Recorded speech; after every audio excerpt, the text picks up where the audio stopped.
এ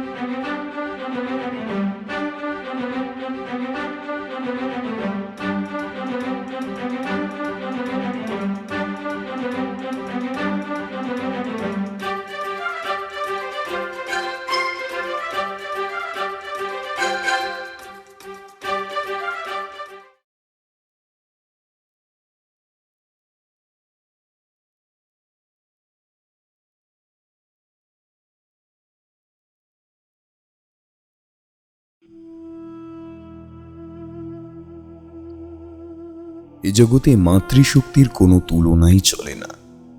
তারা এমন কোনো কাজ নেই যা সন্তানের মুখ চেয়ে করতে পারে না। সন্তানকে রক্ষা করতে তারা সদাই ব্যস্ত। এই জননী যেমন একদিকে সন্তান স্নেহে পরম মমতাময়ী, ঠিক আবার তেমনই সন্তানের গায়ে কোনো আঁচড় এলে তারা মেনে নিতে পারে না। তা রুদ্র মূর্তি ধারণ করে তখন। কিন্তু সেই মা গত হবার পর সন্তানকে রক্ষা করার জন্য কেউ কি থাকে? মা মরা সন্তান বুধনকে তার সৎ মায়ের অসীম অত্যাচারের হাত থেকে রক্ষা করবে কে? সে কথা না হয় শুনে নিন বামানাথ তান্ত্রিকের মুখ নিঃসৃত কাহিনী থেকে। নমস্কার শ্রোতা বন্ধুরা, অন্ধকারের গল্পকথার সাম্রাজ্যে আপনাদের সকলকে স্বাগত। আমাদের আজকের নিবেদন লেখক সুরজিৎ ঘোষের কলমে বামানাথ তান্ত্রিক ও বুধনের জননী। গল্পের সূত্রধার ও গল্প পাঠে আমি ব্রতদীপ। অন্যান্য চরিত্রে তমাল, পার্থ, শিউলি, অরিত্র, প্রদীপ্ত ও নবনীতা। শুরু হতে চলেছে আজকের গল্প বামানাথ তান্ত্রিক ও বুধনের জননী।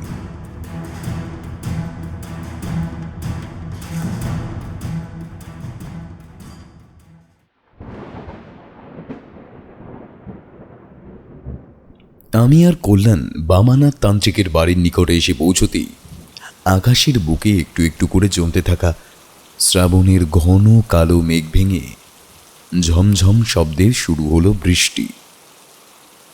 গুরু গুরু আওয়াজে কালো মেঘের পরতের মাঝে খেলে যেতে লাগলো বিদ্যুতের লকলকে সাদা তরবারি। তাড়াহুড়োর চোটে ঘর থেকে ছাতা না নিয়ে বের হবার ভুলের মাসুল যে এভাবে দিতে হবে তা বুঝতে পারিনি। বৃষ্টির হাত থেকে বাঁচতে আমরা পড়ি কি মরিভাবে ছুট দিলাম বামানাথের বাড়ির দিকে। বামানাথ একজন স্বনামধন্য তান্ত্রিক। আমরা মাঝে মধ্যেই অবসর সময়ে তার বাড়ি গিয়ে গল্প শোনার আবদার করি এবং তিনি তার অতীত জীবনের নানা অভিজ্ঞতা ভাগ করে নেন আমাদের সাথে। ঘরের ভিতরে ঢুকতেই দেখলাম বামানাথ তক্ত বসে বসে নিজের মনে মনে বিড়বিড় করে কি যেন বলছে। তার ভাষা ভাষা চোখ দুটো নির্লিপ্ততা বিদ্যমান। আমাদের দেখা মাত্র বামানাথ উত্তেজিতভাবে বলল, কখন এলে তোমরা? একদম খেয়ালই করিনি তো। ও কি, বৃষ্টির জলে তোমাদের মাথা ভিজে গেছে যে? দাঁড়াও দাঁড়াও দাঁড়াও, একটা গামছা এনে দিই, মাথার চুল মুছে নাও ভালো করে, নাহলে ঠান্ডা লেগে যাবে। এই কথা বলেই বামানাথ চলে গেল ঘরে। কিছু সময় বাদেই গামছা এনে আমাদের দিয়ে বলল, এই নাও, তাড়াতাড়ি মাথা মুছে বসে পড়ো দেখি, আমি অন্দরে চা করতে বলে দিয়েছি। মাথা মুছে বসে পড়লাম আমরা। পকেটে হাত ভরে কল্যাণ সিগারেটের প্যাকেট বের করে এগিয়ে দিল বামানাথের দিকে। বামানাথের কন্যা এসে রেখে গেল গরম লেবু চা আর চাল কড়াই ভাজা। তা চিবুতে চিবুতে আমি বললাম, বৃষ্টির যা বহর দেখছি চট করে থামবে বলে মনে হয় না। আপনার বাড়ি ঢুকতে আর সামান্য বিলম্ব হলেই পুরো ভিজে যেতাম। কি বলেন ঠাকুরমশাই? আমার কথা যেন শুনতেই পেল না বামানাথ। আশায় স্তক দেখে চলেছি আজ সে বড্ড অন্যমনস্ক। কল্যাণও বিষয়টা লক্ষ্য করল। বলল, কি ব্যাপার বলুন তো ঠাকুর মশাই, আজ আপনাকে এমন মনমরা দেখাচ্ছে কেন? সিগারেট দেওয়াতে প্রতিবার আপনি যেমন খুশি হন, কই আজকে তো তেমনটা হলেন না। কল্যাণের কথায় বামানাথ যেন একটু নড়ে চড়ে বসল। তারপর একটা দীর্ঘশ্বাস ছেড়ে বলল, শৈশবের কথা বড় মনে পড়ে যাচ্ছে আজ। মনে পড়ে যাচ্ছে মায়ের হাসি হাসি সেই মমতাময়ী মুখখানা, গ্রামের সেই নির্জন মাঠ ঘাট পথ, দিকের জল, সর্বোপরি মায়ের হাতের রান্নার বিউলির ডাল, পোস্তর বড়া, ইলিশ মাছের ঝোলের সেই আস্বাদ, আহ, যেন অমৃত ছিল।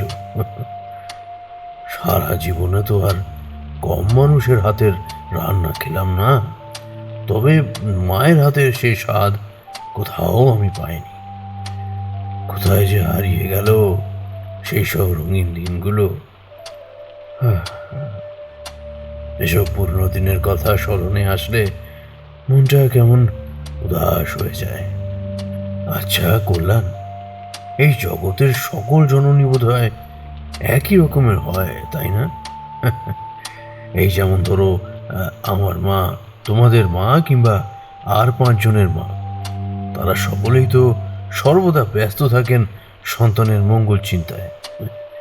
সন্তানকে রক্ষা করতে এমন কোনো কাজ নেই যা তারা পারেন না। আজ এমনই একটা ঘটনার কথা খুব মনে পড়ে যাচ্ছে, তবে সেই ঘটনায় আমার দর্শক হওয়া ছাড়া তেমন কোনো ভূমিকা ছিল না। আমি বুঝলাম। আস্তে আস্তে বামানাথ প্রবেশ করছে নতুন এক গল্পের মধ্যে। তার এই কথা শুনে গল্প শোনার সদ্য যে সুযোগ তৈরি হয়েছে, সেটা যাতে নষ্ট না হয় সে কারণে কল্যাণ শীঘ্র বলে উঠল, আজ তবে সেই গল্পই বলুন না ঠাকুরমশাই। বামানাথ সিগারেটের প্যাকেট থেকে একটা সিগারেট বের করে তৃপ্তির সাথে লম্বা এক টান দিয়ে চোখ বুজে বললেন,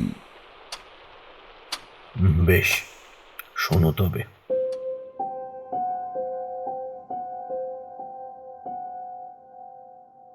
আমি তখন ঘর ছেড়ে বেরিয়ে পড়েছি অজানাকে জানতে, সাধুসঙ্গ করতে।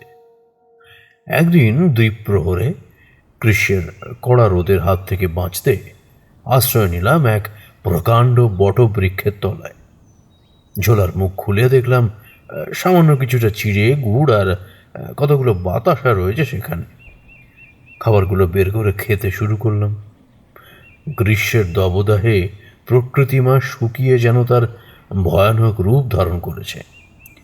দীর্ঘদিন বৃষ্টি না হওয়ার দরুন খাল, বিল, পুকুরের জল একেবারে তলানিতে গিয়ে ঠেকেছে। খাওয়া প্রায় শেষ হয়ে এসেছে আমার। এমন সময় আমি দেখলাম খানিক দূরে রাস্তা ধরে এগিয়ে যাচ্ছে একটা লোক। তবে সে যে বিষয়টা দেখে আমার চক্ষু সংকুচিত হয়ে গেল তা হলো, লোকটির চারপাশ ঘিরে রয়েছে ধোঁয়াশার মতো ভাসমান একরাশ মিশমিশে কালো অন্ধকার। এমন ভর দুপুরে কাঠ ফাটা রোদের মাঝেও লোকটিকে বেষ্টনকারী ওই অন্ধকার যেন মহা অশুভ কিছুর ইঙ্গিত দিচ্ছে, তা আমার অজানা নয়। আমি উঁচু গলায় হাত নেড়ে তাকে ডাকলাম, ও ভাই, এই যে একটিবার এদিকে শোনো তো। লোকটি আমাকে খেয়াল করেনি প্রথমে। চারিদিকে ঘাড় ঘুরিয়ে অবশেষে আমার দেখা পেয়ে সে এগিয়ে এলো বটতলার পানে। এবার ভালো করে পর্যবেক্ষণ করলাম তাকে। পাতলা গুছের চেহারা, শ্যামলা গায়ের রং, বয়স আন্দাজ 30-এর ঊর্ধ্বে নয়। মাথার চুল উস্কো খুস্কো, গায়ে সাদামাটা একটা ফতুয়া আর খয়াটে মলিন ধুতি। অসীম দুশ্চিন্তার দম বন্ধ করা অস্থিরতা যেন ঘুরপাক কাটছে তার 2 চোখে। তাকে দেখে বেশ বোঝা যায় সে কোনো বিপদে পড়েছে অথবা পড়তে চলেছে। আমি এক দৃষ্টে তাকিয়ে থেকে নিরীক্ষণ শেষে বললাম, তা কি নাম হে তোমার? সে আমার দিকে অলক্ষীনভাবে বিমূঢ় হয়ে তাকিয়ে রইল কিছু সময়। তারপর ভাঙা ভাঙা গলায় বলল, আগে নীরেন। তবে আপনাকে তো ঠিক চিনলাম না। তার এই প্রশ্নের জবাবে আমি বললাম, সবাইকে যে চিনতে হবে এমন তো কোনো কথা নেই। অমন কুচিন্তা মনে এলো না নীরেন। তোমার ছেলের জ্বর একেবারে নেমে যাবে, চিন্তা করো না। আমার এই কথা শোনা মাত্রই নীরেনের চোখের অভিব্যক্তি মুহূর্তে বদলে গেল। তার মনের ভিতর চলতে থাকা প্রবল ঝড় যেন সহসা থেমে গেছে। তার চোখ ভরে উঠল অপার শ্রদ্ধায়। অবুঝ বালকের মতো ছুটে এসে আমার পা দুখানি চাপটে ধরে অঝরে কাঁদতে কাঁদতে সে বলল, আপনি আপনি আমার ছেলেটারে বাঁচান বাবাটাও। শিবরাত্রির একটি সলতে আমার, সেই 3 দিন আগে জ্বর এসেছে। এখনো অবধি দেহের তাপমাত্রা নামবার কোনো নামগন্ধ নাই। বৈদ্য কবিরাজ কিচ্ছুটি বাদ দিইনি সামর্থ্যের বাইরে গিয়ে। ডাক্তারও ডেকে এনেছিলাম, তবে তবে তাতেও কোনো লাভ হয়নি। এভাবে চলতে থাকলে ছেলেটা যে আমার বেঘরে মারা পড়বে গো বাবা ঠাকুর। আমি আমি বেশ বুঝেছি আপনি সাধারণ কোনো মানুষ নন। যে মানুষ অজানা অচেনা একজন মানুষের মুখ দেখে বলে দিতে পারেন তার সন্তানের আলৌকিকত, সে আর যাই হোক নিতান্ত সাধারণ মানুষ হতে পারে না। বাবাটাও আপনি আপনি দয়া করে আমার সাথে চলুন বাবাটাও। আপনি না গেলে আমার ছেলেটা হয়তো আর কোনো দিন সুস্থ হয়ে উঠবে না। একমাত্র একমাত্র আপনি পারেন এখন আমার খোকার প্রাণ বাঁচাতে। আমি সত্তর পা থেকে তার হাত সরিয়ে বললাম, আহা আহা, করো কি পা থেকে হাত সরাও। না বাবাটাও, আপনি যতক্ষণ না বলছেন আমার সাথে যাবেন আমি ততক্ষণ আপনার চরণে হাত দিয়ে পড়ে থাকব।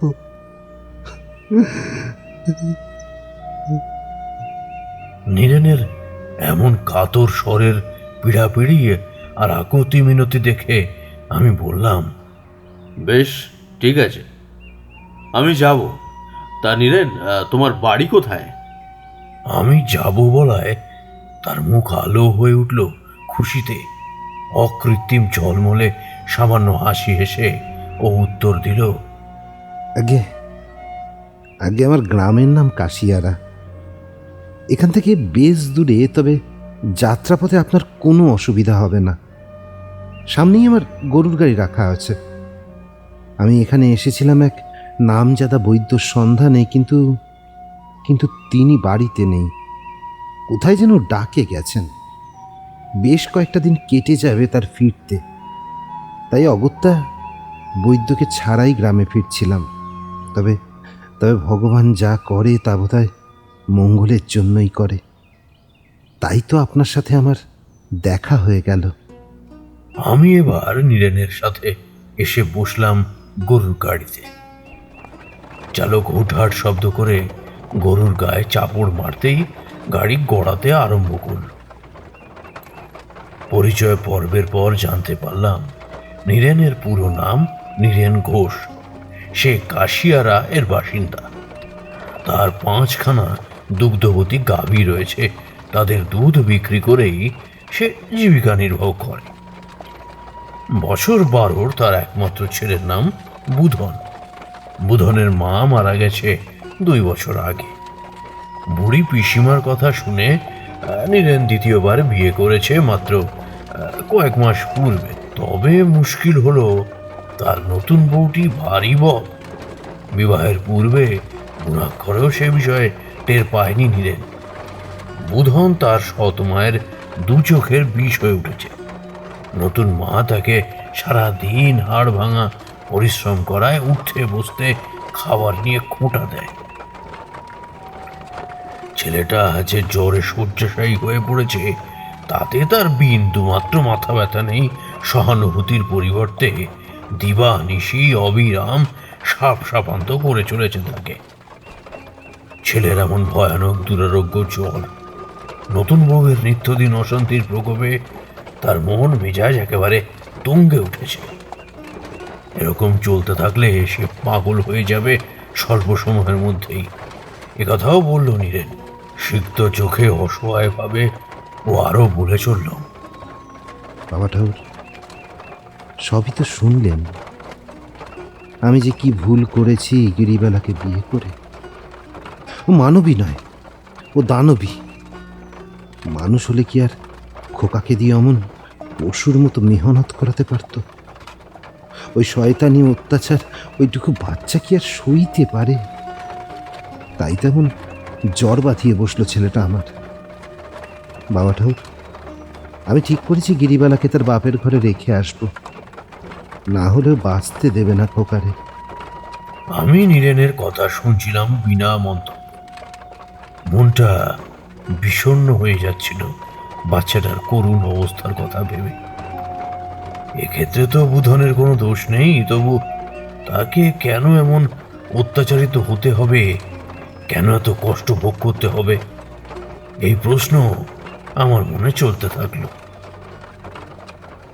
কাশিয়ারা যখন পৌঁছালাম তখন বিকেল গতিশীল সন্ধ্যার দিকে। গরুর গাড়িতে বসে যেতে যেতে দেখলাম ছোট ছোট বালকেরা খেলা করছে মাঠে। রাখালেরা ফিরছে গরু মহিষের দল সঙ্গে নিয়ে। সন্ধ্যার শুভক্ষণে গৃহবধূরা শাঁখে ফু দিচ্ছে।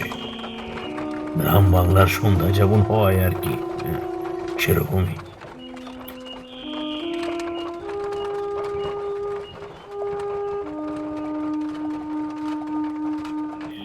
গরুর গাড়ি থামতেই নীরেন বলল, বাবা ঠাকুর আসেন, আমরা বাড়ি চলে এসেছি। ওই যে ওই যে দেখছেন, ওটাই আমার বাড়ি। গাড়ি থেকে নামতেই আমার নজরে পড়ল খড়ের ছাউনি দেওয়া একটি দু কুঠুরি ঘরের দিকে অঙ্গুলি নির্দেশ করছে নীরেন। মাটির ঘরের চকচকে নিকোনো দেওয়াল, বাঁশের খুঁটি বেয়ে লতিয়ে লতিয়ে উপরে উঠছে চাল কুমড়ো কিংবা লাউ জাতীয় কোনো গাছ। ঘরের পাশে ছোট্ট মতো একটা রান্নাশালা আর গোয়াল ঘর। উঠোনের মধ্যিখানে তুলসী মঞ্চ। তবে তুলসী মঞ্চে এই সন্ধ্যাবেলাতেও কোনো প্রদীপ জ্বলেনি। এতে গিরিবালাকে আর যাই বলা হোক, লক্ষ্মীমন্ত বলা যায় না মোটেই। সরু রাস্তার দুধারে শ্বেত আকন্দের ঝোপ। কাঁচা মাটির রাস্তা দিয়ে আমরা ভেতরে ঢুকতেই গোয়াল ঘরের দিক থেকে একটা উচ্চ স্বরের বাজখাই নারীকণ্ঠের চিৎকার ভেসে এলো। হতভাগাটা যে আর কতদিন বিছানায় গায়ে নিয়ে শুয়ে থাকবে তা ভগবানই জানে। শরীর খারাপ না ছাই, কাজ করার ভয়ে অসুস্থতার বাহানায় বিছানায় মটকা মেরে শুয়ে পড়ে রয়েছে। গিরিবালা কি কিছু বোঝে না নাকি? হ্যাঁ, এই সব ওই বাপ বেটার চাল। প্রত্যেক দিন বদ্যি কবিরাজের মেলা বসিয়েছে ঘরে। এরমভাবে চলতে থাকলে আর কিছুদিন পরে সব কিছু বেচে পথে বসতে হবে, তখন বুঝবে। আরে ভগবান, মুখ তুলে চাও তুমি এইবার। ও ছোড়াকে তুমি তুলে নাও নিজের কাছে, ভগবান ওকে তুমি তুলে নাও। গিরিবালার এই সকল কথা শুনে নীরেনের মাথায় আগুন জ্বলে উঠল।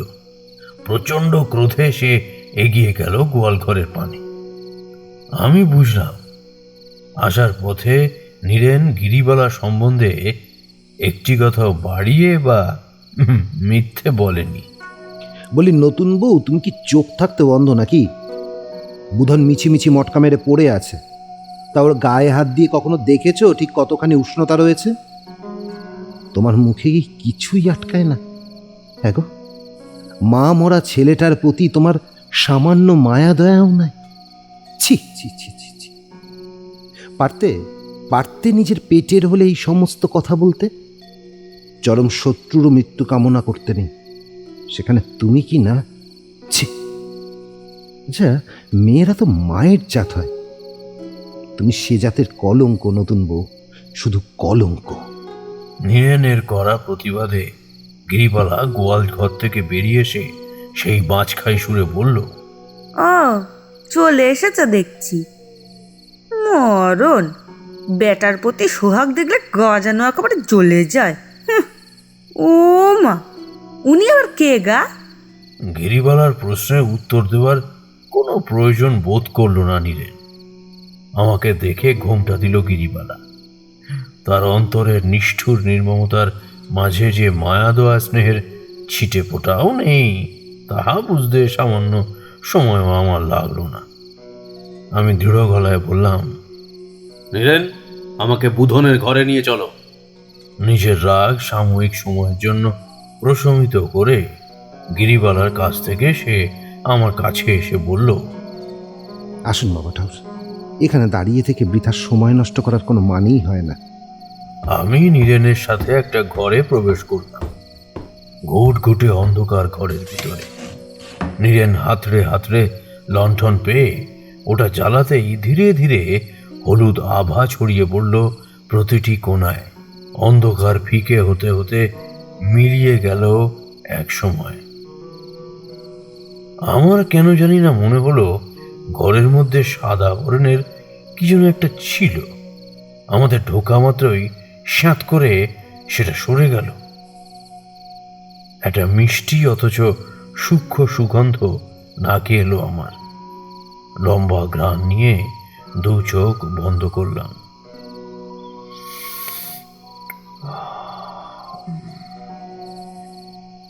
গন্ধে উৎস যে ঠিক কোথায় তা কিছুতেই বুঝে উঠতে পারলাম না।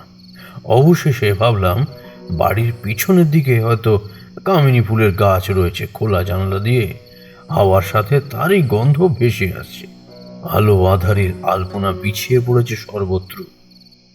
ঘরের মাঝ বরাবর ছোটখাটো একটা চৌকিতে শুয়ে আছে একটা বাচ্চা ছেলে। বিছানার সাথে যেন মিলিয়ে গেছে পুরোপুরিভাবে। আমি বুধনের মাথার কাছে গিয়ে বসলাম।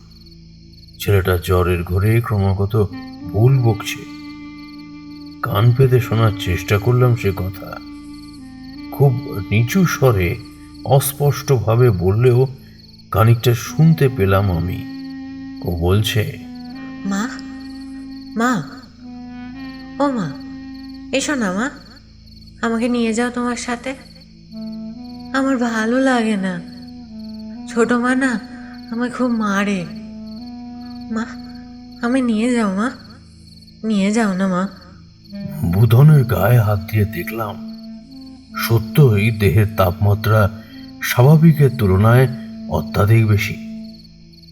গায়ের চাদর খানিকটা নেমে যেতেই দৃষ্টিগোচর হলো একটা ছবি আষ্টে পৃষ্ঠে জড়িয়ে ধরে রয়েছে সে। ছবিটা কার এ প্রশ্ন আমার মনে আসার আগেই তা নিবারণ করলো নীরেন। বাবা ঠাকুর, ওটা ওর মা রাধারানীর ছবি। নীরেনের হাতে ধরা লণ্ঠনের কোমল আলোয় ছবিটির সামান্য যেটুকু অংশ দেখলাম তাতে মনে হলো সাক্ষাৎ লক্ষ্মী প্রতিমার চিত্র, যেন দেবীর আসন থেকে সযত্নে তুলে বুধনের হাতে ধরিয়ে দিয়েছেন কেউ।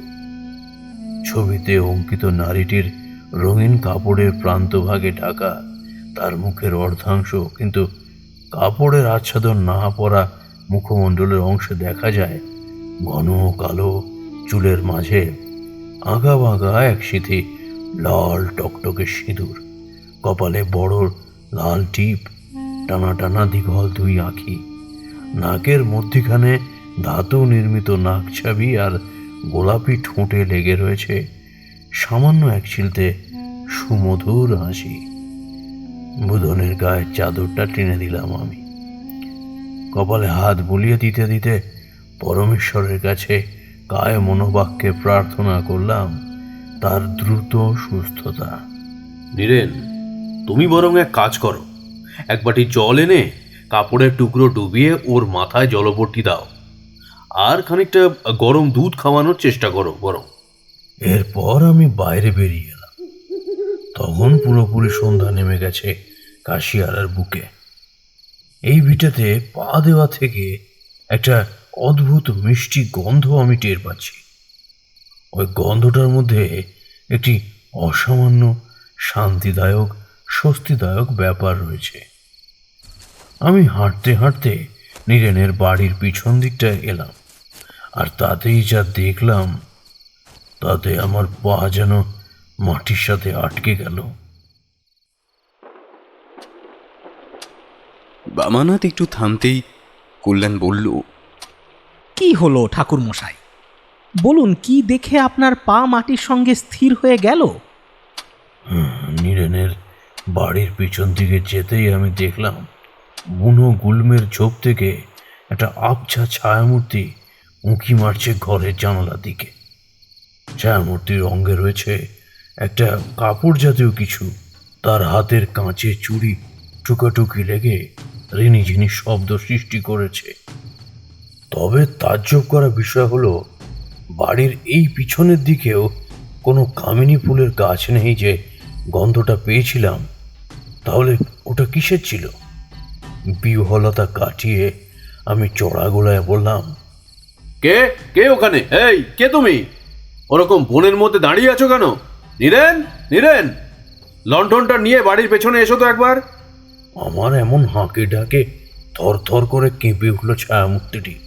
চকিতে সনসন করে সে পলায়ন করলো পার্শ্ববর্তী অঞ্চলের দিকে। তবে পলায়ন করলো বলার চেয়ে অদৃশ্য হলো বললে বোধ হয় যথার্থ বলা হয়। কারণ কোনো মানুষ শুকনো পাতার উপর দিয়ে দৌড়লে বা মরমর খড়খড় শব্দ শোনা যায়, আমার কানে কিন্তু সে প্রকার কোনো শব্দ এলো না। নীরেন যতক্ষণে এসে পৌঁছলো ততক্ষণে সে মূর্তি মিলিয়ে গেছে জঙ্গলের গাছ গাছালির অভ্যন্তরে। লণ্ঠন হাতে নীরেন ছুটে এসে খানিকটা দম নিয়ে বলল, কি হলো বাবা ঠাকুর, এমন করে ডাকলেন? আরে ডাকলাম কি আর সাধে? ওখানে কেউ একটা দাঁড়িয়ে জানালা দিয়ে উঁকি মারছিল তোমার ঘরে। তোমার ডাকা মাত্র মনে হলো জঙ্গলের দিকে পালিয়ে গেল। ওই ঘরের জানালায় উকি মারছিল? কিন্তু ওটাতে তো বুধন শুয়ে আছে। আচ্ছা বাবা ঠাকুর, আপনি এখানে দাঁড়ান, আমি বরং জঙ্গলের আশপাশটা ভালোভাবে একবার দেখে আসছি। আমাদের গায়ে তো মোটে চোরছাচরের উপদ্রব ছিল না। আমি তাকে বাধা দিয়ে বললাম, থামো নীরেন, ওখানে গিয়ে আর বিশেষ লাভ নেই। চলো আমরা বরং ঘরে ফিরে যাই। এত কিছু বিষয়ের মধ্যে যে বিষয়টা আমি অনেক পর খেয়াল করেছিলাম তা হলো সেই উৎসহীন মিষ্টি গন্ধের উগ্রতা। সে রাতের পর সকালে ভারী আশ্চর্যজনক যে ঘটনাটা ঘটল তা হলো বুধনের শারীরিক সুস্থতা। মাত্র এক রাতের মধ্যে তার শরীর থেকে যাবতীয় ক্লান্তি দুর্বলতা যেন ধুয়ে মুছে গেছে। নীরেন আমার কাছে এসে সৌজন্যে নত হয়ে বলল, বাবা ঠাকুর, বাবা ঠাকুর, আজ আপনার জন্যই আমার খোকা পুনর্জীবন পেল। ধন্য ধন্য আপনি। কই রে বুধন, একবার এখানে আয় তো বাপ। সত্য বলতে বুধন এলে আমি তাকে দেখে নিচেই অবাক হয়ে গেলাম। বুধনের চোখের তলার কালি কোথায় গেল? দুপাশের বসে যাওয়া গালই বা আজ কোথায়? তার পরিবর্তে একটা উজ্জ্বলতা ফুটেছে সমগ্র মুখাবয়ব জুড়ে। যে বালকের কাল রাত অবধি জমে মানুষের টানাটানির অবস্থা ছিল, আজ তার সেই আমূল পরিবর্তন পরমেশ্বরের মর্জি ছাড়া আর কিছুই নয়। আমি প্রণাম জানালাম পরমেশ্বরকে, তারপর বললাম, বুঝলে নীরেন, আমি কিছুই করিনি হে। যা করার তা করেছেন ওই পরমেশ্বর। তাই ধন্যবাদ যদি কারুর প্রাপ্য থাকে তারই প্রাপ্য। বুধন এসে আমায় প্রণাম করতেই যাচ্ছিল, তবে আমি তাকে ধরে নিয়ে বললাম, আহা হা, প্রণাম করতে হবে না। তুমি এখন সুস্থ বোধ করছো তো? আমার প্রশ্নে সে মৃদু হেসে ঘাড় নেড়ে উত্তর দিল, আগে ঠাউর, শরীর এখন কিছুটা ঝরঝরে লাগছে। বেশ বেশ, কিন্তু তুমি সদ্য জ্বর থেকে উঠেছো, এখন একদম কোনো কাজে হাত লাগাবে না। তোমার বিশ্রামের অত্যন্ত প্রয়োজন। বিশ্রাম না নিলে আবার যে কোনো সময় তুমি অসুস্থ হয়ে পড়তে পারো। তাই বিশ্রাম নাও কেমন? আমার কথায় নীরেনও সায় দিল। হ্যাঁ হ্যাঁ খোকা, একদম কাজ করবি না, এখন শুধু বিশ্রাম নিবি বাপ। সাক্ষাৎ জমের মুখ থেকে তোকে ফিরে পেয়েছি, আর সে লড়াইয়ের সম্মুখীন হতে পারবো না। তুই যে আমার 7 রাজার ধন এক মানিক। নতুন মা যদি কোনো কাজ করতে বলে তাহলে মুখের উপর বলে দিবি করব না, বাবা বারণ করেছে। তোর ডর কি? এ ঘর তোর বাপের, বেশি বাড়াবাড়ি করলে অন্যত্র রেখে আসবো গিরিবালাকে। বাবা ঠাকুর, আমাকে একটু মাঠে যেতে হবে, তবে দুপুরের আগেই আমি চলে আসব। কয়েকটা দিন নানা চক্করে ফসলের দিকে আর যাওয়া হয়ে ওঠেনি, তাই এবেলা একবার চাই। আচ্ছা বেশ নীরেন, তুমি বরং মাঠে যাও, আর আমিও এক পাকে একটিবার কাশিয়ারা ঘুরে দেখে আসি। তাই যান বাবা ঠাকুর, কাশিয়ারা খুব সুন্দর গ্রাম। হলপ করে বলতে পারি আপনার মন্দ লাগবে না। বুধন, সাবধানে থাকিস বাপ। এরপর আমি আর নীরেন ঘর থেকে বেরিয়ে পড়লাম। সে চলে গেল মাঠে, আর আমি গ্রাম ঘুরতে। অনেকক্ষণ যাবৎ কাশিয়ারা গ্রাম ভ্রমণ করে আবার যখন ফিরে এলাম নীরেনের বাড়িতে, তখন সদর পেরোতে না পেরোতেই প্রচণ্ড শোরগোল শুনে দ্রুত পায়ে ঘরে ঢুকে দেখলাম মার মুখে নীরেন গিরিবালার প্রতি বিকট চিৎকার করে বলছে, আজ তোমাকে আমার হাত থেকে কেউ বাঁচাতে পারবে না গিরিবালা। তোমার দুঃসাহস দেখে আমি স্তব্ধ হয়ে যাচ্ছি। আমি নিজে বুধনকে কোনো কাজ করতে মানা করেছিলাম, তাই ও করেনি। আর করবেই বা কী উপায়ে? গা থেকে জ্বর নেমেছে ঠিকই, কিন্তু তাই বলে শরীরে সেই জোর তো ফেরেনি। সে কারণেই ও তোমার মুখের উপর কাজ করতে পারবে না বলেছে, কিন্তু কিন্তু তুমি তাই বলে কোন আক্কেলে উনানের গরম সিদ্ধর পিঠে ছ্যাঁকা দিয়েছ। আমার চোখ এবার গেল তাওয়ার বসে পুপিয়ে পুপিয়ে কাঁদতে থাকা ছোট্ট বুধনের দিকে। আমি প্রায় ছুটে গিয়ে তার খোলা পিঠে তাকাতেই 2 চোখ বন্ধ করে নিলাম। উফ, মস্ত একটা দগদগে লম্বা ক্ষতর অসীম জ্বালা সহ্য করতে না পেরে ছটফট করছে বাচ্চা ছেলেটা। নিজেকে আর সংযত রাখতে পারলাম না কিছুতেই। যদিও জানি কোনো ব্যক্তিগত পারিবারিক বিষয়ে বাইরের লোক হয়ে কথা বলাটা ঠিক নয়, কিন্তু তাই বলে চোখের সামনে কোনো অন্যায় হচ্ছে দেখেও মুখ বুজে থাকা অনুচিত বলেই আমি মনে করি। এই প্রথম গিরিবালার মুখোমুখি দাঁড়িয়ে তার চোখে চোখ রেখে আমি বললাম, শিশুর মধ্যে স্বয়ং ভগবানের বাস, তুমি সেই শিশুকে এমন আঘাত করো কোন স্পর্ধায়? আজকের এ কার্যে তুমি মহাপাতকী হলে। তোমার পাপ আদৌ খণ্ডন হবে কি না এ বিষয়ে আমার যথেষ্ট সংশয় আছে। এরপর আর কোনো কথা না বলে আমি বুধনের কাছে এসে পুনরায় বসলাম। তারপর হেঁসেল থেকে তালপাতার হাত পাখা এনে হাওয়া করতে লাগলাম। নীরেন আরো 4-5 কথা শোনালো গিরিবালাকে।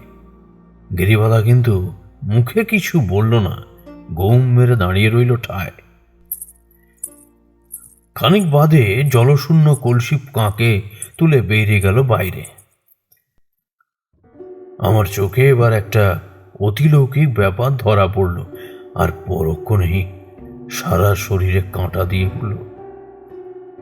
উঠোনের ওপারে যেখান থেকে শুরু হয়েছে শ্বেত আকন্দের ঝোপ, ঠিক সেইখানেই সাদা সাদা ধোঁয়ার মতো কিছু বায়বীয় ভাসমান জিনিসপত্র এসে একত্রে জমাট বেঁধে একটি মনুষ্য আকৃতির সৃষ্টি হলো। তারপর সেটা শটান বেরিয়ে গেল সেদিকে যেদিকে কিছুক্ষণ আগে গিরিবালা গিয়েছে। আমি এবার পরিষ্কার বুঝতে পারলাম নীরেনের বাড়িতে অস্বাভাবিক অতিপ্রাকৃত এক সত্তা বিদ্যমান। আমি কালকে গিরিবালাকে ওর পিতৃগৃহে রেখে আসব। ওর বাড়াবাড়ির সমস্ত সীমা উল্লঙ্ঘন করে গেছে। নীরেনের কথায় আমি আর খুব একটা কর্ণপাত করলাম না। মাঝে বেশ খানিকটা সময় কেটে গেল। দুপুর গড়িয়ে বিকেল হতে চলল, অথচ গিরিবালা এখনো ফিরে আসে। মনের মাঝে একটা চাপা অস্থিরতা জমাট বাঁধতে শুরু করেছে ধীর গতিতে। নীরেনের মধ্যেও এ বিষয়ে উদ্বেগের জন্ম হয়েছে দেখলাম। সে আমার কাছে এসে কাঁচুমাচু মুখে শুকনো গলায় বলল, কি হলো বলুন তো বাবা ঠাকুর? সে কোন ভর দুপুরে গিরিবালা গেছে জল আনতে?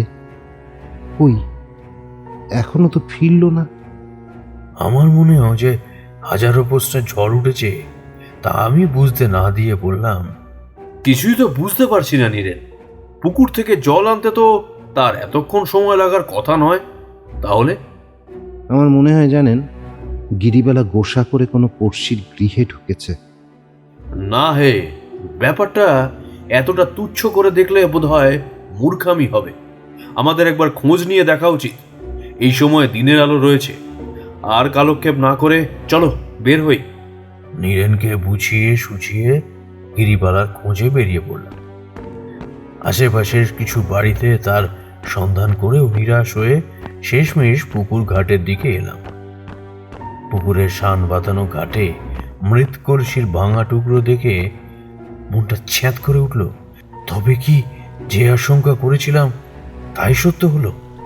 আমাদের উভয়ের নজরে পড়ল পুকুরের পশ্চিম কোণে কচুরিপানার সাথে জড়ানো লাল হলুদ শাড়িটার দিকে।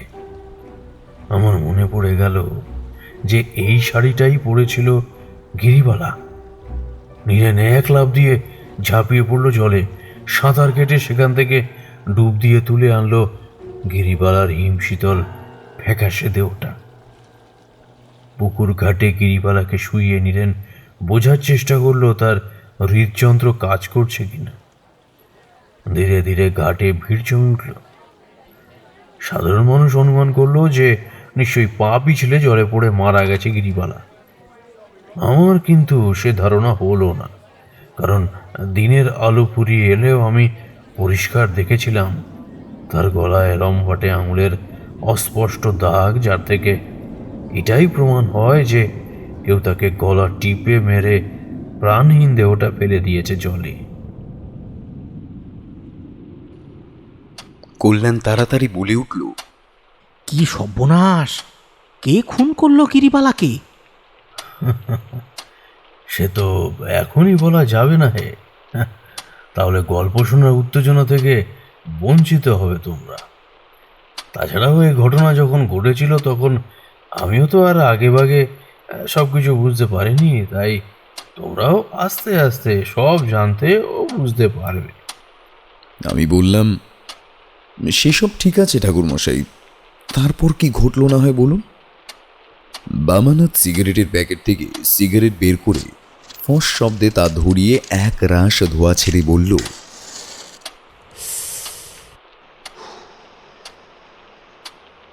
কাশিয়ারার সর্বাধিক প্রবীণ বৃদ্ধটিও যখন নাড়ি টিপে চোখের তলা পরীক্ষা করে নাকের কাছে আঙুল ঠেকিয়ে বললেন, না, আর কিছুই করার নেই। তখন দাহ কার্যের জন্য প্রস্তুতি শুরু হলো। ছোট্ট বুধনের চোখে পুনর্বার বানভাসি দেখা গেল। যে সৎমা তাকে একেবারে পছন্দ করতো না, গরম শির দিয়ে পিঠে পুড়ে দিতেও যার হাত কাঁপেনি, সেই মায়ের জন্যেই তার চোখের কোণ বেয়ে গড়িয়ে পড়ল অশ্রু বারিধারা। গিরিবালার মৃত্যুতে নীরেন সামান্য সহানুভূতি দেখালেও এমন এক দজ্জাল অর্ধাঙ্গিনীর হাত থেকে বুধন চিরতরে রক্ষা পেয়েছে ভেবে বোধহয় তার হৃদয়ে পুলকিত হয়ে উঠল। কিন্তু তখন কি আর নীরেন গুণাক্ষরেও জানত যে এরপরই এক ভয়ানক বিভীষিকা তার সমস্ত আনন্দ বানচাল করে দিয়ে হানা দেবে তাদের শান্তিপূর্ণ জীবনে?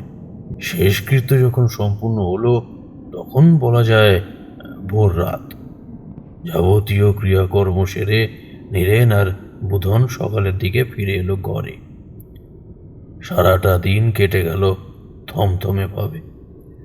আমি লক্ষ্য করলাম বুধনের শরীর থেকে কামিনী ফুলের মতো ফুরফুরে মিষ্টি গন্ধটা বের হচ্ছে ক্রমাগত।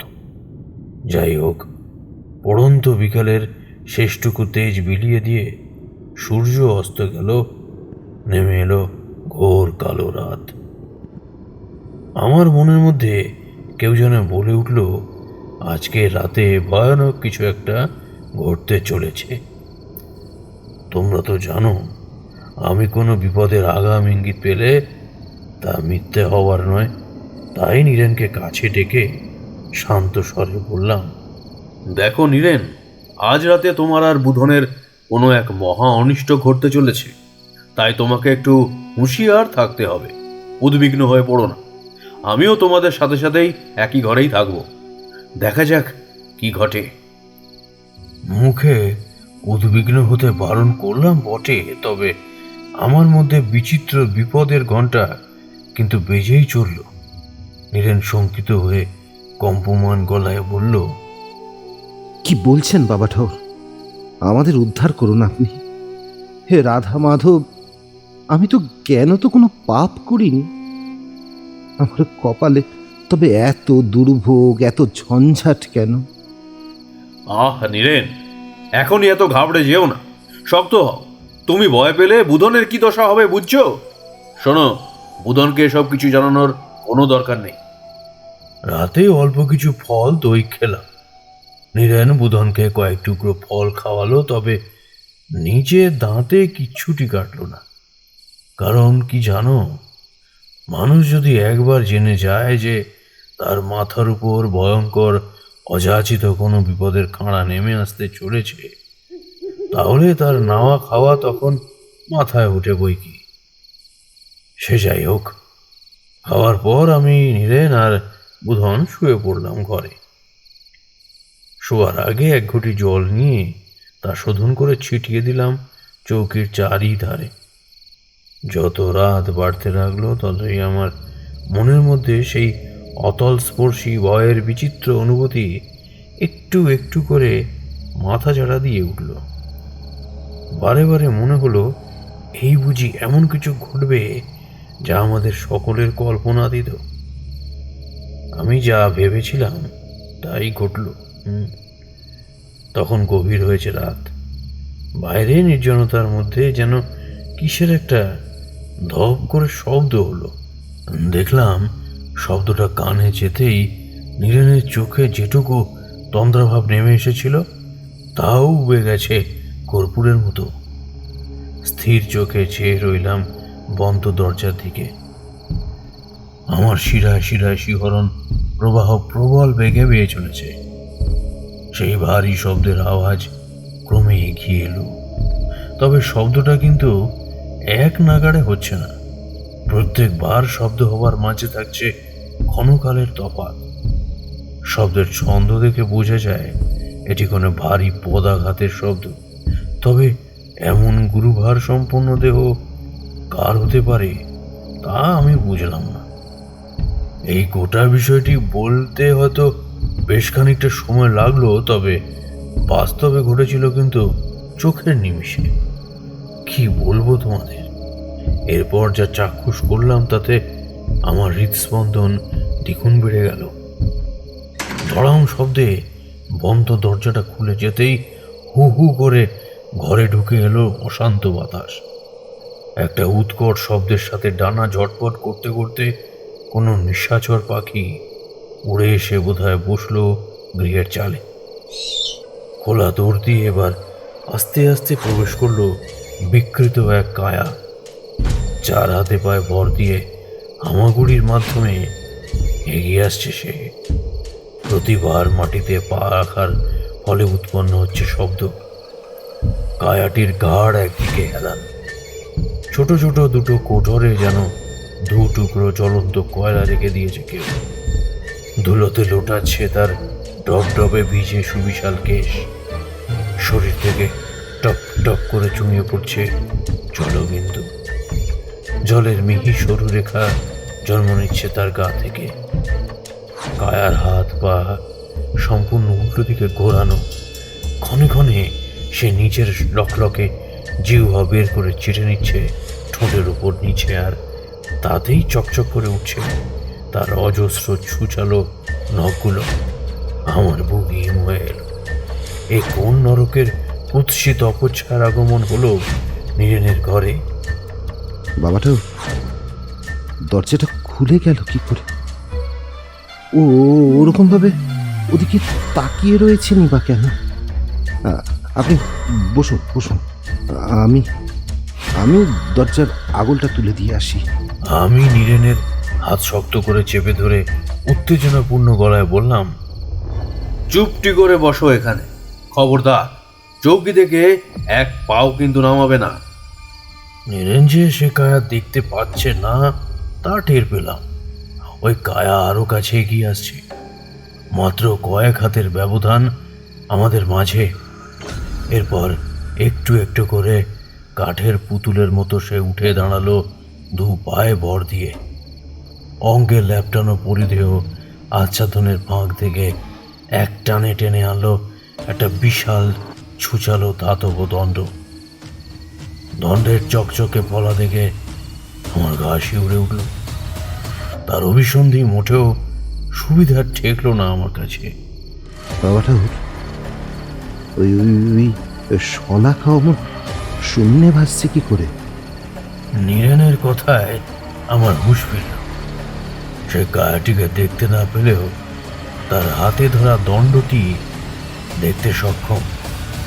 তাই এমন ভড়কে গেছে যে আমি ঠোঁটে তর্জনী ঠেকিয়ে তাকে বললাম, মুখে কোনো আওয়াজ করো না নীরেন, যা দেখছো তার নিঃসাড়ে দেখে যাও। আমি তাকে এ কথা বলে চোখ বুঝতেই যাচ্ছিলাম, পরমেশ্বরকে স্মরণ করতে হঠাৎ দেখলাম একটা সাদা স্বচ্ছ ছায়ামূর্তি তক্তার নিচ থেকে বেরিয়ে তার উপর প্রবল আক্রোশে ঝাঁপিয়ে পড়ল। সে ধাক্কা সামলাতে না পেরে কায়ার হাত থেকে সশব্দে খসে পড়ল শলাকা। সুন্দর মাদকতাময় গন্ধটা যেন ভূত করে দিল আমায়। দুই অশরীরীর মধ্যে প্রবল ঝুটোপাটি আরম্ভ হলো দেখতে দেখতে। অনেকটা সময় ধরে চলল সেই লড়াই। একবার সাদা ছায়ার উপর কালো কায়া চড়ে বসে তো পরক্ষণেই কালো কায়াকে ফেলে দিয়ে সাদা ছায়া বজ্র মুষ্টিতে তার গলা টিপে ধরে। এরকম ভাবে দুপক্ষ মারামারি করতে করতে এক সময় বেরিয়ে গেল ঘর থেকে। একটা দীর্ঘশ্বাস নিলাম। নীরেনকে বললাম, নীরেন, আপাতত ফাঁড়া কেটে গেছে, চলো এবার নিশ্চিন্তে ঘুমোনো যাক। সে ঠক ঠক করে কাঁপতে কাঁপতে বলল, কিন্তু বাবা ঠাকুর, কি যে হলো তার মাথা মুন্ডু কিছুই তো আমি বুঝতে পারলাম না। আপনি যদি দয়া করে এই অধমকে বিষয়খান বুঝিয়ে বললেন তাহলে হয়তো। সময় হলেই সব বলবো। অনেক রাত হয়েছে, নাও এখন ঘুমিয়ে পড়ো। বাকি রাতটুকু কেটে গেল কোনোভাবে। সকালবেলায় রোদ ঝলমলে আলোর মধ্যে দাঁড়িয়ে রাতের ওই ঘটনা নিছক অলিক কল্পনার মতো কেমন যেন বিবর্ণ ঠেকল আমার ভিতর। কিন্তু অমঙ্গলের ঘণ্টা বেজেই চলল। দুপুরবেলা স্নান খাওয়ার পর্ব সমাপ্ত হলে আমি একটু পুকুর ঘাটের দিকে এলাম। মস্ত একটা ছাতিম গাছ দেখতেই তার তলায় গিয়ে বসে পড়লাম। এমন গরমের দিনেও আরামদায়ক জলো হাওয়াতে আমার দু চোখ কখন যেন বুঝে এলো অজান্তে। কতক্ষণ ঘুমিয়েছিলাম তা সঠিক মনে নেই, তবে ঘুম ভাঙার কারণটা আমার স্পষ্ট মনে আছে।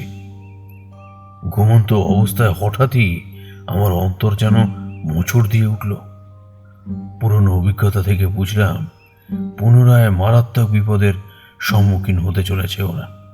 অতি শীঘ্র উঠে পড়লাম গাছতলা থেকে। নীরেন বুধনকে বাড়িতে রেখে আমার এখানে চলে আসাটা মোটেও ঠিক হয়নি। এখন যদি নীরেন কিংবা বুধনের কোনো ক্ষতি হয়ে যায় তাহলে। এসব নানা কথা ভাবতে ভাবতে সদরের চৌকাঠে আসতেই পাথরের বিগ্রহের মতো স্থাণু হয়ে গেলাম আমি। কি দেখলাম জানো? কল্যাণ বলে উঠল, কি দেখলেন ঠাকুরমশাই? দেখলাম বুধন লাঠি হাতে উঠোনে বসে রোদে দেওয়া ধান আগলাচ্ছে পাখির থেকে, কিন্তু তার ঠিক পিছনে সামান্য দূরত্বে সে দাঁড়িয়েছে সেই অদ্ভুত গঠনের ভয়াল ছায়া।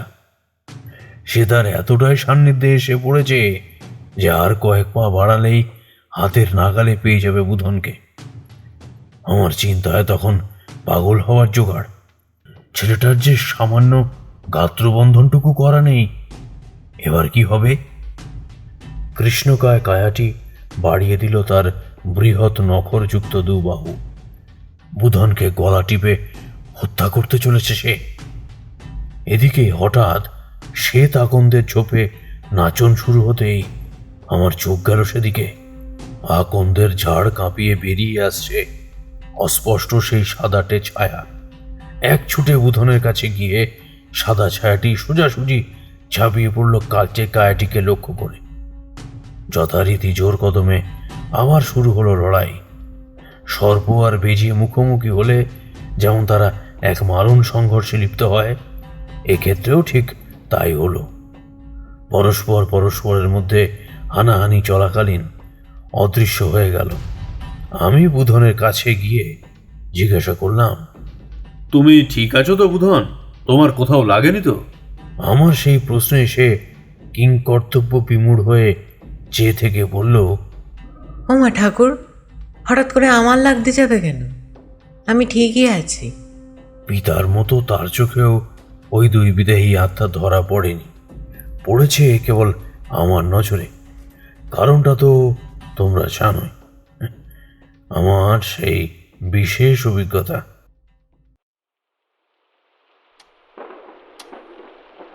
কথা শেষ করেই বামানাথ উঠে পড়ে বলল, বসো হে তোমরা, ঘর থেকে আর 3খানা পেয়ালা চা করতে বলে আসি। এমন ঠান্ডার আবহাওয়ায় গরম চা ছাড়া আসর ঠিক জমছে না। এই কথা বলে বামানাথ ঢুকে গেল অন্দরে। তারপর খানিকটা সময় বাদে যখন সে এলো, তখন তার পিছু পিছু তার কন্যাটিও এসে 3 পেয়ালা চা রেখে গেল। কল্যাণ গরম চায় চুমুক বসিয়ে অবিলম্বে বলল, ঠাকুর মশাই, এই শুরু করুন এবার। বামানাথ চায়ের পাত্রে সামান্য ফু দিয়ে তাতে ঠোঁট ছুঁয়ে বলল, এই ঘটনা দেখার পর আমি সিদ্ধান্ত নিলাম সব কিছু বলে দেব নীরেনকে। যেমন ভাবনা তেমন কাজ। দুপুরবেলায় সে ঘরে একাকী কর্মে ব্যস্ত দেখে আমি তার কাছে গিয়ে বললাম, নীরেন, কাল মধ্যরাতে তোমার গৃহে হাজির হয়েছিল এক ভয়ানক অশরীরী। তুমি তাকে দেখতে পাওনি, তবে আমার চোখকে ফাঁকি দেওয়ার সাধ্য বা ক্ষমতা দুটোর কোনোটাই তার নেই। তোমার মনে পড়ছে শূন্য এক শলাকা ভাসতে দেখে ভারী চমকে গিয়েছিলে তুমি। ওটা আদতে ধরেছিল সেই অশুভ অশরীরী, তোমাদের প্রাণ নিতে এসেছিল। তুমি তাকে দেখতে অক্ষম হলেও তার হাতে ধরা শলাকাটি দৃষ্টিগোচর হয়েছিল তোমার। আমি কিন্তু সেই অশরীরীকে দেখতে পেয়েছি, কেবল তাই নয়, তাকে চিনতেও পেরেছি। আমার কথায় নীরেনের মুখ অলিখিত পত্রের মতো সাদা হয়ে গেল। স্বল্প সময়ের জন্য বাকশক্তি হারিয়ে জোরপূর্বক তা আবার ফিরিয়ে আনলো সে। কে সেই অশরীরী বাবা ঠাকুর? আমি অনমনীয় গলায় বললাম, সে আর কেউ নয়, তোমার দ্বিতীয় পক্ষের সদ্যগত হওয়া স্ত্রী গিরিবালার আত্মা। নামটা কানে যেতেই তার পা টলে উঠল। প্রচণ্ড মানসিক চাপ সইতে না পেরে সে পড়েই যাচ্ছিল। আমি তাকে হাত বাড়িয়ে তাকে ধরে নিয়ে মাটিতে বসিয়ে দিলাম। সর্বনাশ! তাহলে আমাদের আর নিস্তার নেই। হে ঈশ্বর, সে মরে গিয়েও ফিরে এলো।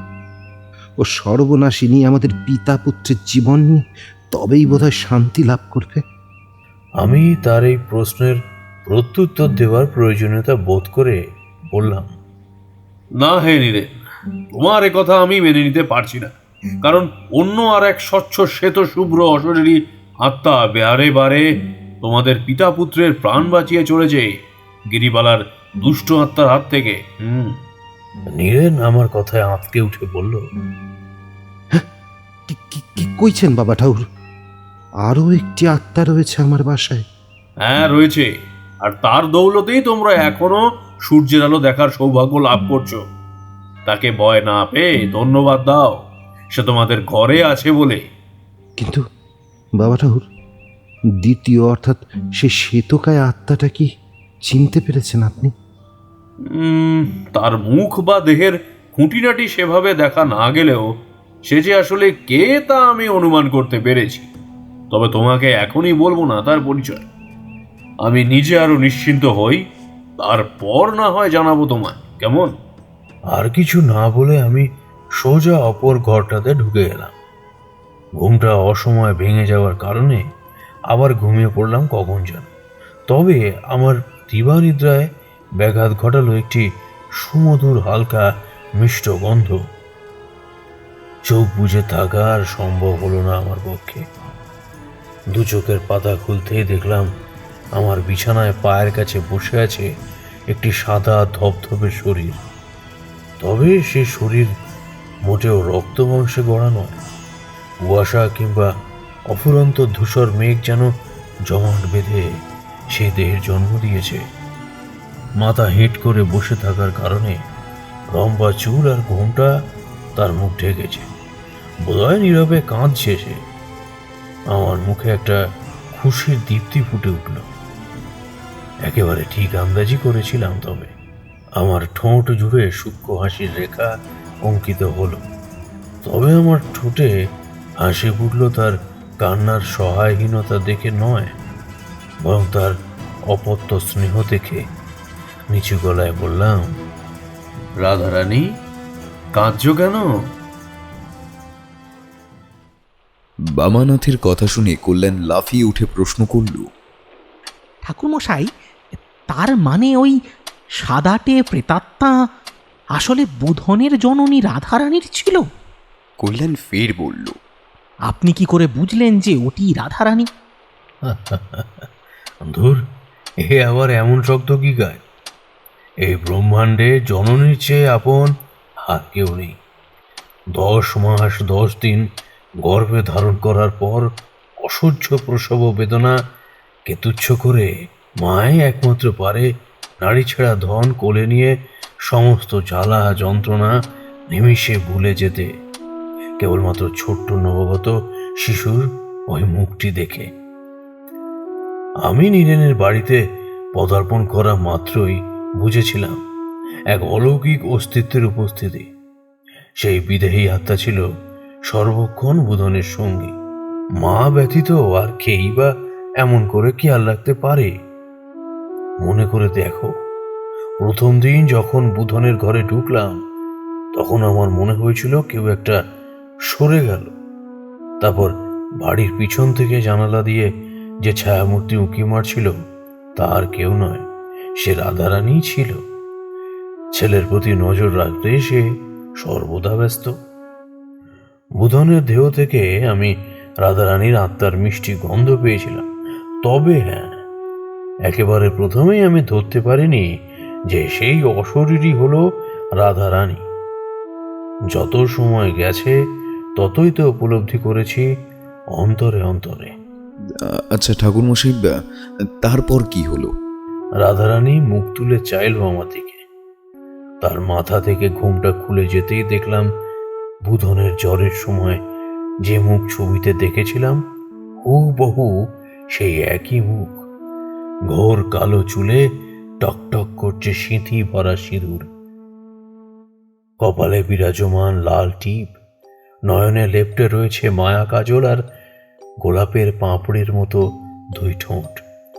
রাধারানী আমার দিকে তাকিয়ে ক্রন্দন থামিয়ে বলল, বাবা ঠাকুর, বাবা ঠাকুর, আপনি তো সবই বুঝতে পেরেছেন বাবা ঠাকুর। তাই তো আপনার কাছে না এসে থাকতে পারলাম না। এবার আপনি বলুন, এখন আমি কি করব?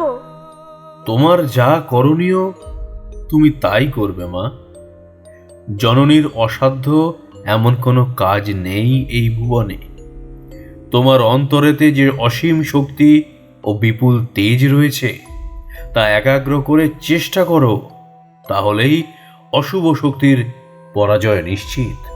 কল্যাণ বলল, রাধারানী কি করার কথা বলছিল ঠাকুরমশাই? এখনো বুঝলে না হে? গিরিবালার আত্মাকে বিনষ্ট করার কথাই বলেছিল রাধারানী। মা সবসময় সন্তানকে আগলে রাখতে চায়, সে কারণে মৃত্যুর পরেও রাধারানীর থেকে গিয়েছিল বুধনের কাছে। চলো চলো নয়নে সে বলল, বাবা ঠাকুর, আমি কি পারবো গিরিবালার আত্মাকে পুরোপুরি ভাবে নির্মূল করতে? আমি কি পারবো? কাল রাত থেকে আজ দুপুর অবধি মোট 2 বার চেষ্টা করেও তো সম্ভব হলো না বাবা ঠাকুর। পারবে বই কি মা, নিশ্চয়ই পারবে। তোমাকে যে বুধনের জন্য পারতেই হবে, না হলে তোমার একমাত্র পুত্র আর জীবিত রবে না। আমার কথায় যেন রাধারানী শান্ত চোখে ধক ধক করে আগুন জ্বলে উঠল। সে ভরাট গলায় কইল, পারবো ঠাকুর, আমি পারবো। আমাকে যে পারতেই হবে। এরপর গিরিবালার আত্মা যখনই হাজির হবে, ঠিক তখনই আমার হাতে তার অন্ত অনিবার্য। আমি ভগবানের কাছে প্রার্থনা করছি এই যুদ্ধে যেন তুমি সফলতা অর্জন করো। জানেন ঠাকুর, জানেন আমার নিয়তিতে যে এত স্বল্পায়ু লেখা ছিল তা জানতাম না। আর জানলেই বা কি করতাম।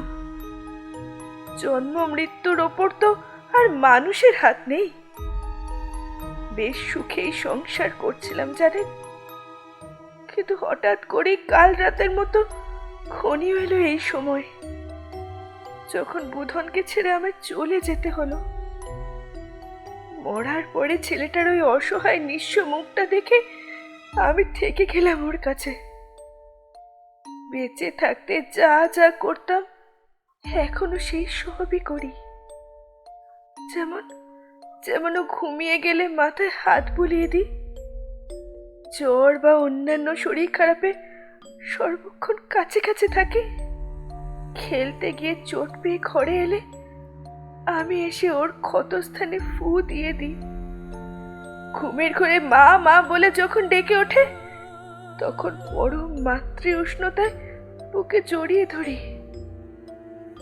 তবে পার্থক্য হলো এই যে আগে বুধন আমায় দেখতে পেত, অনুভব করতে পারত, আর এখন সে না পায় আমায় দেখতে, না পায় আমার কার্যকলাপ অনুভব করতে।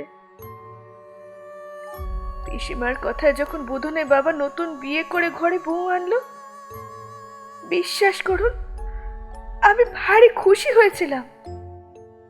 ভাবলাম ছেলেটা আবার একটা নতুন করে মা পাবে, কত যত্ন আত্মে ভালোবাসা পাবে।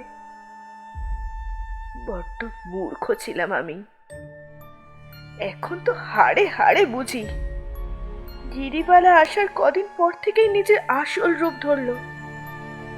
ভাবলাম বুধনকে মেনে নিতে ওর হয়তো একটু সময় লাগবে। বকাবকি গালিগালাজ একটু একটু মারধর শুরু হলো। আস্তে আস্তে সেই সবের মাত্রাও চড়তে লাগলো দিনকে দিন। তবে সব কিছুর সীমা ছাড়িয়ে গেল যখন উনুনের ওই তপ্ত শিক বের করে বুধনের পিঠে পুড়িয়ে দিল। তখন আর মাথা ঠিক রাখতে পারলাম না। তাছাড়া গিরিবালা এবার পরিকল্পনা করেছিল বুধনের খাদ্যে বিষ মেশানোর। একজন মেয়ে হয়ে পুত্রসম বালককে যে মারতে চায়, তার বেঁচে থাকার কোনো প্রয়োজনীয়তা নেই এই সংসারে। গিরিবালা গিয়েছিল ওই পুকুর ঘাটে জল ভরতে। প্রচন্ড রাগে দিলুম ঘর মোটকে জলে ঠেলে। কিন্তু আমি তখন ভাবতেও পারিনি যে পুনরায় ও ফিরে আসবে অশরীরী রূপে, প্রতিশোধ নিতে। আমি বললাম, ও এই জন্যই তাহলে আপনি গিরিবালার মৃতদেহের গলায় আঙুলের ছাপ দেখেছিলেন।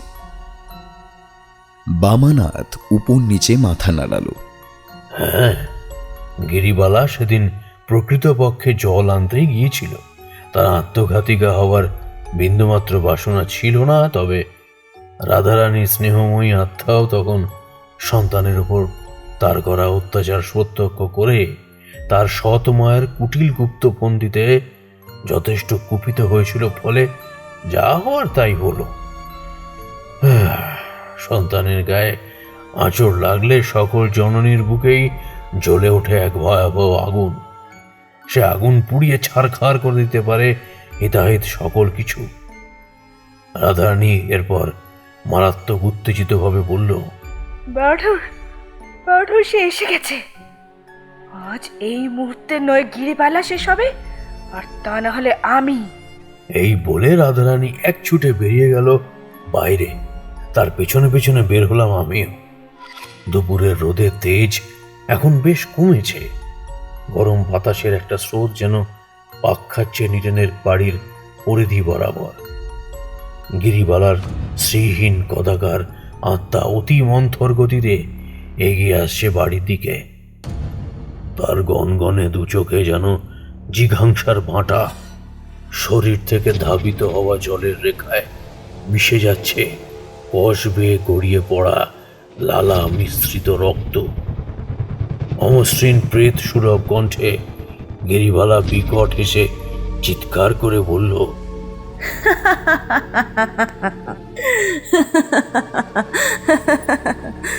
আজ বুধনের রেহাই নেই। হতভাগাটাকে বাঁচতে দেব না আমি। ওর জন্যই আমাকে অকালে মরতে হলো। প্রথমে মারবো ওকে, তারপরে ওর বাপকে, আর সর্বশেষে নিশ্চিহ্ন করে দেব রাধারানীর আত্মাকে।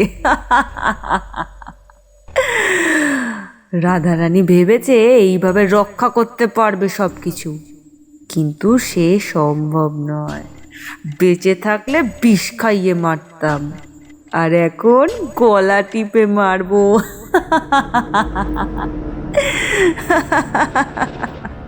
সম্ভব কি সম্ভব না তো এক্ষুনি দেখতে পাবি রে শয়তানি। তোর মনের কামনা পূর্ণ হতে দেব না আমি। আমার অন্তরের যাবতীয় শক্তি দিয়ে তোর বিনাশ ঘটাবো আজ। রাধারানী এবার দৌড়ে গেল গিরিবালার কৃষ্ণবর্ণ কায়ার দিকে। আমি দু চোখ বন্ধ করে পরমেশ্বরের কাছে মিনতি করলাম, নিষ্পাপ বাচ্চাটার প্রাণ ভিক্ষা। শুরু হলো এক মহা সংগ্রাম। এই সংগ্রাম এক নারীর সাথে অপর আর এক নারীর অতৃপ্ত আত্মার, যাদের কেন্দ্রবিন্দুতে রয়েছে এক বালক। রাধারানী গায়ের জোরে চেপে ধরল গিরিবালার কণ্ঠ। গিরিবালাও নিজের লম্বা নখ দিয়ে ছিন্ন ভিন্ন করে দিল রাধারানীর অঙ্গ। অনেকক্ষণ যাবৎ এভাবে আঘাত প্রতিঘাত চলতেই থাকলো। আমি বাকরুদ্ধ হয়ে দেখলাম দুই বিদেহী নারীর লড়াই। খানিক বাদে রাধারানী গর্জে উঠল, শয়তানি, আজ আমি তোকে মেরেই ফেলবো। আমার বাছার প্রাণ নেবে তুই? তোর এত ক্ষমতা! রাধারানীর দৃঢ় বজ্রমুষ্টি আরো চেপে বসে গেল গিরিবালার গলায়। ক্রমে কাহিল হয়ে পড়ল সে। তার দু চোখ ছোট হতে হতে বুঝে এলো এক সময়। লম্বা লকলকে চিপটা বেরিয়ে পড়ল মুখ দিয়ে। এই যুদ্ধের পরিণাম কি হতে চলেছে তা আমার অনুমান করে নিতে বেশি বেগ পেতে হলো না। আর মাত্র কিছুক্ষণ অপেক্ষার পর রাধারানী বিজয়িনীর হাসি হেসে বলল, পাঠর, পাঠর, পেরেছি আমি, পেরেছি আমি।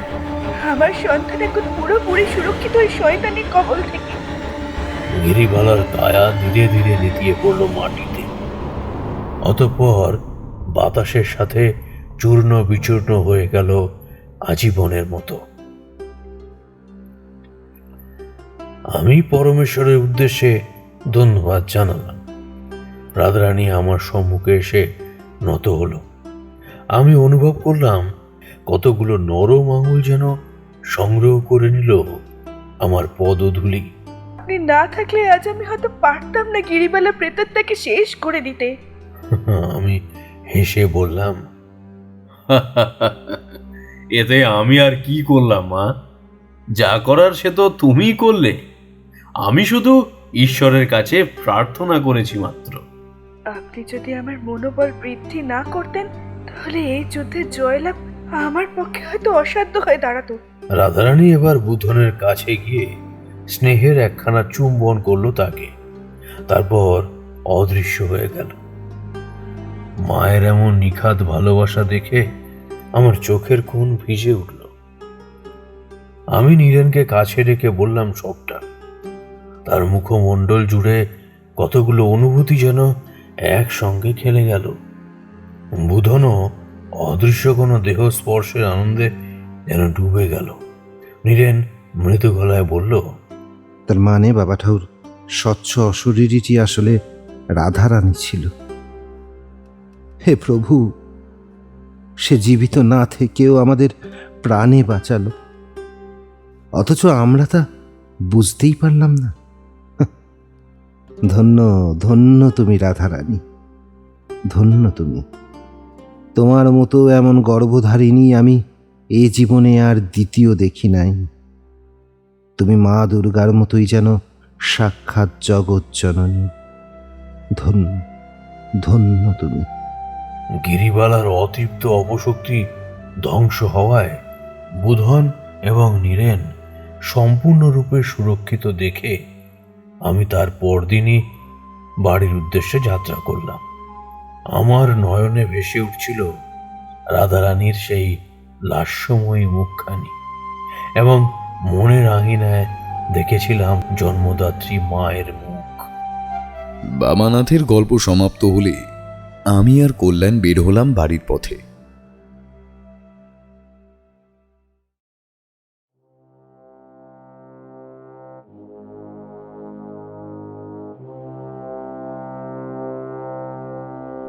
শুনছিলেন লেখক সুরজিৎ ঘোষের কলমে বামানাথ তান্ত্রিক ও বুধনের জননী। সম্পাদনা, ডিরেকশন এবং ভিডিওর ভিজুয়াল এফেক্টসে প্রায়ণ। শব্দ পরিকল্পনা, মিশ্রণ এবং আবহ সৃষ্টিতে আর্য।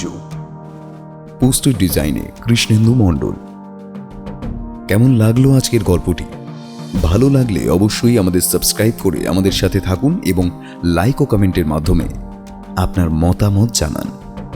অসংখ্য ধন্যবাদ মিডনাইট ফ্যান্টাসি ইউটিউব চ্যানেল থেকে সৌরভ সুরকে আমাদের পাশে থাকার জন্য।